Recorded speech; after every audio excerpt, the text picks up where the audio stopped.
আসসালামু আলাইকুম। বাংলাদেশের কিং খান শাকিব খান কোরবানির ঈদে তাণ্ডব নিয়ে আইতেছে। তাণ্ডবের মতন কইরা তাণ্ডব নিয়ে আইতেছে তাণ্ডবের মতন কইরা। পরিচালক কে জানেন? ডিরেক্টর কে জানেন? রায়ান রাফি। রায়হান রাফি বিগত দিনে সে কিন্তু অনেক সুন্দর সুন্দর ছবি দিয়েছে, বিগ বাজেটের ছবি দিয়েছে, হিট ছবি দিয়েছে। বাংলাদেশে খুব সুন্দর সুন্দর ছবি দিয়েছে। সে কিন্তু পরীক্ষিত একজন পরিচালক, পরীক্ষিত একজন ডাইরেক্টর। সেই আবার শাকিব খানকে নিয়ে তাণ্ডব নিয়ে আসতেছে এই কুরবানির ঈদে। আসলে ভাইবা দেখেন তার তুফান কি রকমের চলছে। তারপরে বরবাদ আসলো, তারপরে রোজার ঈদে বরবাদ আসলো। সেটা কিভাবে হাইপ তুলছে। তাণ্ডব অলরেডি শুটিং চলতেছে, অনেক স্পিডে শুটিং চলতেছে। আমি যতটুকু জানি অনেক স্পিডে শুটিং চলতে আছে শাকিব খানের তাণ্ডব। এখনও অনেক কিছু এক্সপেন্সিভ আছে, অনেক কিছু প্রকাশ হয় নাই। এখনও অনেক কিছু প্রকাশ হয় নাই, তাণ্ডবের অনেক কিছু প্রকাশ হয় নাই। এখনই তার যখন শাকিব খানের এই তাণ্ডবের ফার্স্ট লুক আসছে, তখনই কিন্তু একটা সাড়া পড়ে গেছে। তখনই কিন্তু একটা সাড়া পড়ে গেছে, অলরেডি একটা সাড়া পড়ে গেছে। আসলে যখন টেইলার টিজার আসবে, গান আসবে, আসলে তখন কিন্তু একটা শব্দ আসবে। আর শাকিব খান যেই নিয়ে আসুক, ভালো হোক খারাপ হোক, একটা কিন্তু শব্দ আসে। এটা কিন্তু বাস্তব। যে বলুক, অনেকে অনেক রকমের সমালোচনা করবে। আরে সমালোচনা না করলে পাবলিসিটি কিভাবে বাড়বে? পাবলিসিটি কিভাবে বাড়বে? একটা মানুষ যদি ভালো হয়, একটা মানুষ যদি ভালো হয়, তাকে নিয়ে সমালোচনা অবশ্যই হবে। আরে ভাই, আপনারা সমালোচনা করেন না, সমালোচনা করতে থাকেন। অনেকে বলেন না যে আগে 1200 হল ছিল। আগে বলেন না আপনারা, এক শাকিব খান সে যদি সুপারস্টার হইতো, অনেকেই তো সমালোচনা করেন, সে যদি সুপারস্টার হইতো 1200 হল থেকে 150-200 হলে আসলো কেন?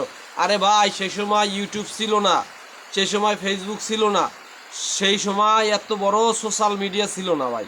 আর এখন এখন দেখেন, 12 বছরের একটা ছেলে মেয়ের হাতেও কিন্তু একটা ফোন আছে, স্মার্টফোন আছে। 12 বছরের একটা ছেলে মেয়ের হাতেও স্মার্টফোন আছে। এখন সবাই ফোনের দিকে আগ্রহ, ইউটিউবে দেখতে আগ্রহ। এই জন্য দেখেন, সিনেমা হলে বসে যে যেটা দেখে সেটা হাতে বসে মোবাইলে দেখতে পারে। এটাই কিন্তু বাস্তব। বরবাদ ছবিটা যেরকমের যাইতেছে, এর সে বেশি যাবে তাণ্ডব, এটাই আশা করি। আসলে একটা ছবি একটাকে নিচে ফালাবে, একটার চেয়ে একটা ভালো হবে, একটার চেয়ে একটা ভালো হবে। আসলে এটাই হওয়ার উচিত, এইটাই হওয়া উচিত। আর তাণ্ডব যেভাবে হাই সিকিউরিটি, আমি যতটুকু জানতে পারছি একজনের মাধ্যমে, হাই সিকিউরিটিতে, মানে প্রপারলি বেশি সিকিউরিটিতে তাণ্ডবের শুটিং চলতেছে। তাহলে বুঝে দেখেন, রায়ান রাফি তার প্ল্যানিং বলেন, তার মানে সব এত সুন্দর নিখুঁতভাবে চলতে আছে। তার টার্গেট হয়েছে বরবাদ যে ভালোটা করছে তার থেকে তার ভালো করতে হবে। বরবাদ যদি 100% করে, তার 120% দিতে হবে। তার প্রতিযোগিতা, আসলে এটা প্রতিযোগিতা না হলে তো হয় না। আসলে যে কোনো নায়ক, শাকিব খান বাদে অন্য কোনো নায়ক যদি যে কোনো ছবি করুক, আসলে অনেকে বলে গল্পর জন্য ছবি ভালো হয়। আসলে ঠিক আছে, গল্পের জন্য ভালো হয়। আসলে শাকিব খান বলেন, ড্যান্স বলেন, অভিনয় বলেন, চেহারা বলেন, কান্নাকাটি বলেন, ইমোশনাল যত সিকুয়েন্স আছে বলেন, আদার্স শাকিব খানের মতন অন্য কোনো নায়ক দিতে পারবে না। একটু 100%।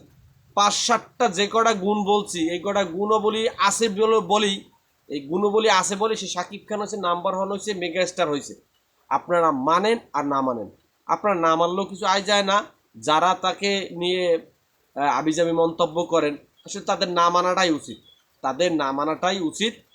আসলে আমি এই ভিডিওটা আর বেশি বড় করব না, কারণ আমি যতটুকু আমার কাছে নিউজ আছে বা জানি, তাণ্ডবের তাণ্ডবের শাকিব খানের আপকামিং সিনেমা রোজারিতে আসবে, সেটা কিন্তু অলরেডি মানে জ্বরের গতিতে, তাণ্ডবের গতিতে শুটিং চলতেছে, যেহেতু রোজার ঈদে মুক্তি পাবে।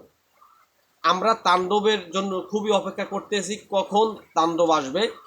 তাণ্ডব দেখার জন্য অনেক আগ্রহ নিয়ে বসে আছি। ভালো থাকবেন সবাই। আপনারা যদি আমার এই টপিকগুলো ভালো লাগে, কন্টেন্টগুলো যদি ভালো লাগে, অবশ্যই আমার ইউটিউব চ্যানেল এবং ফেসবুক পেজটা ফলো করে দিবেন এবং সাবস্ক্রাইব করে দেবেন। আজকের ভিডিও এই পর্যন্তই। ভালো থাকবেন সবাই। আল্লাহ হাফেজ।